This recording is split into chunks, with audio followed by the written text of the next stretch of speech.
Pela ordem, presidente. Com a palavra, nobre deputado Milton Flávio. Para indicar o deputado Capês para encaminhar o projeto em nome da liderança do governo. Tem a palavra pelo prazo regimental.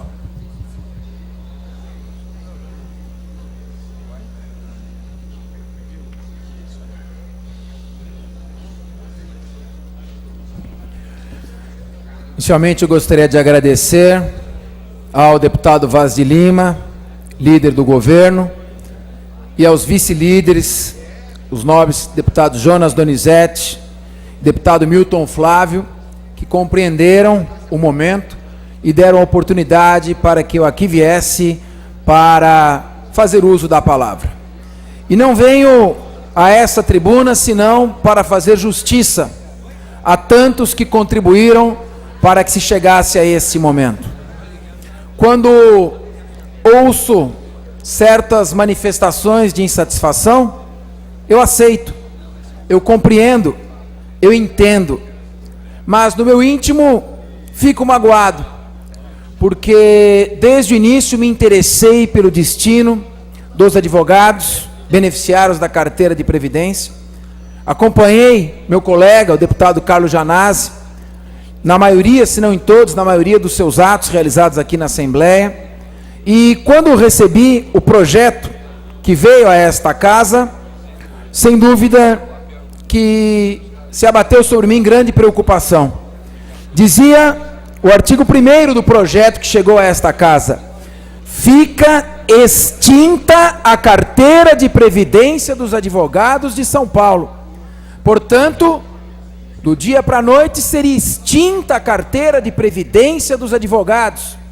E estes iriam, numa pretensão incerta, tentar receber de volta o valor das contribuições.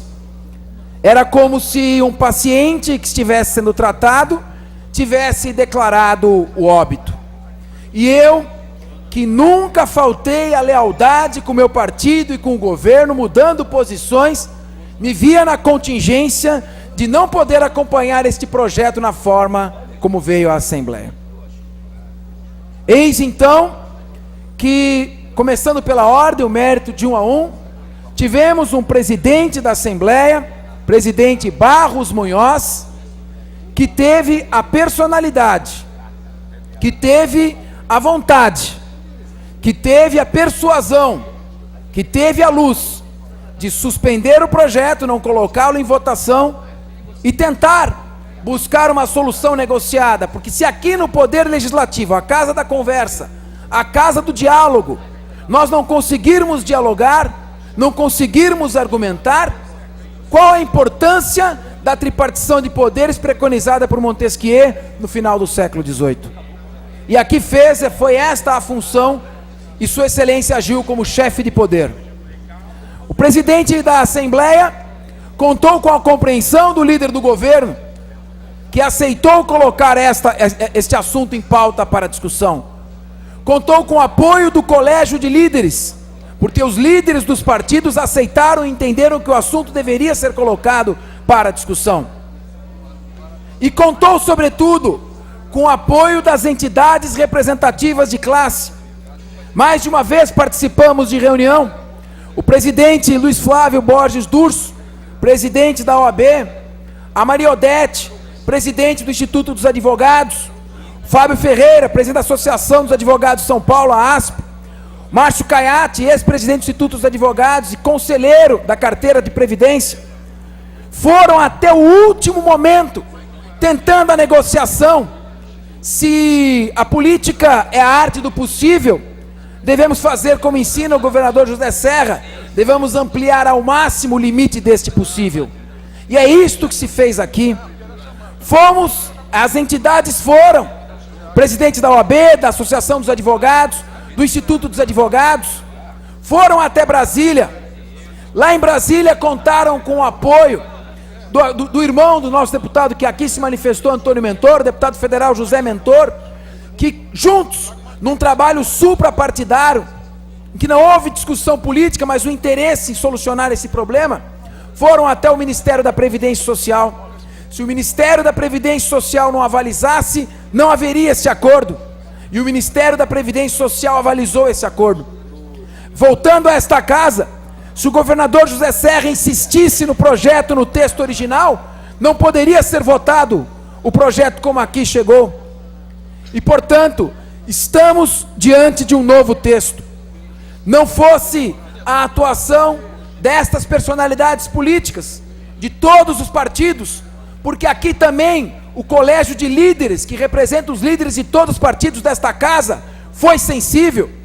Não fosse a união dos deputados, não fosse o trabalho também do Congresso Nacional, do Ministério da Previdência, e não fosse, sobretudo, a atuação da OAB, do Instituto dos Advogados e da Associação dos Advogados, não seria possível a comparação do texto como era para o texto como ficou.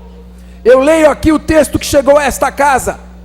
Fica extinta a carteira de previdência dos advogados de São Paulo, a que se refere a Lei 10.394, de 16 de dezembro de 1970.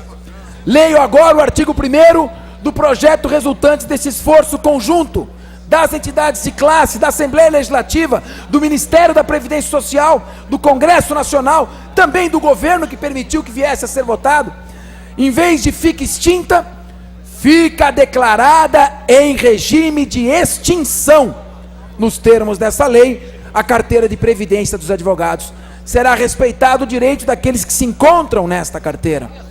A carteira, de fato, era inviável e deficitária desde 2003. Acumulava um déficit de 11 bilhões de reais, pois o valor do pagamento da aposentadoria era fixo, bem superior ao cálculo autorial correspondente ao valor das contribuições. Mas por que houve esta lei? Por que esta lei foi promulgada em 2003, extinguindo o repasse das custas e emolumentos? Porque já se consolidava, e é importante que seja dito isso, essa é uma questão técnica, uma questão específica desta área. O Supremo Tribunal Federal já havia consolidado a orientação, no sentido de que custas e emolumentos de toda ordem não poderiam supedanear carteiras privadas. E foi cristalizado este entendimento no artigo 98, parágrafo 2º da Constituição, com a redação dada pela Emenda Constitucional 45/2003. 98, parágrafo 2º. As custas e emolumentos serão destinados exclusivamente ao custeio dos serviços afetos às atividades específicas da Justiça. Ora, se a carteira previdenciária não pode mais, por um impedimento, um óbice constitucional, ser mantida com pagamento de custas e emolumentos, se ela tem que ser mantida por imposição constitucional e não por vontade do legislador federal ou estadual, se ela tem que ser mantida com o cálculo das próprias contribuições, era necessário que se encontrasse uma solução, que se encontrasse uma fórmula. Eu não posso crer que o presidente da Ordem dos Advogados do Brasil, Dr. Luiz Flávio Borges Durso, que já foi reeleito, é um representante da sua classe, sempre se posicionou. Já vi Sua Excelência até em altercação de ânimos, certa vez, até com o chefe do Ministério Público, para defender a classe dos advogados, num incidente que foi logo superado. Mas só para ilustrar, não quero crer que a Associação dos Advogados, que o Instituto dos Advogados, ficassem contra os advogados. Foi o que foi possível realizar-se. Agora eu costumo dizer, o papel pode aceitar tudo.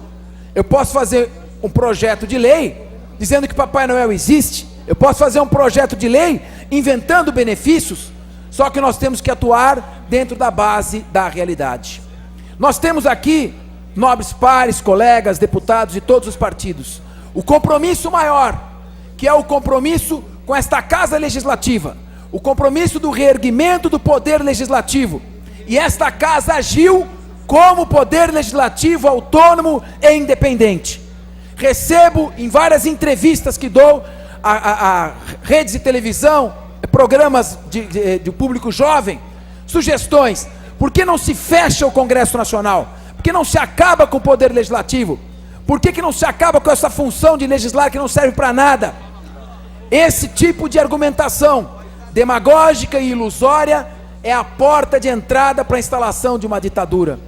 Amanhã, quem vai dizer o que pode ser feito e o que não pode ser feito, não são os representantes eleitos pelo povo, mas algum general de plantão que assuma o poder mediante imposição ditatorial.